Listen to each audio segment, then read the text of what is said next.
ఇదే ఉన్నాయి అని చెప్పారు శాస్త్రంలో. ఒకటి, స్త్రీ యొక్క పాపట ప్రారంభ స్థానము. పాపట ఎక్కడ ప్రారంభం అవుతుందో పాపిడి తీయడం అక్కడ.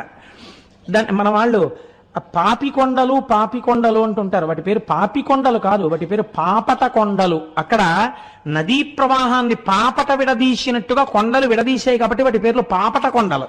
అది కాలానుక్రమంలో ఏమైపోయిందంటే ఏదో పాపికొండలు పాపికొండలు అని వచ్చింది. వాటి కర్మవు పాపికొండలు కావు.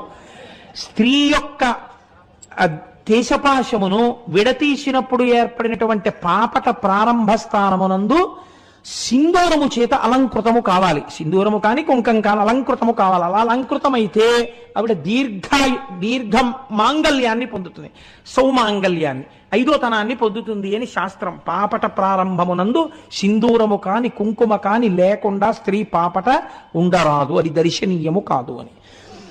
అది ఒక ఐశ్వర్య స్థానం.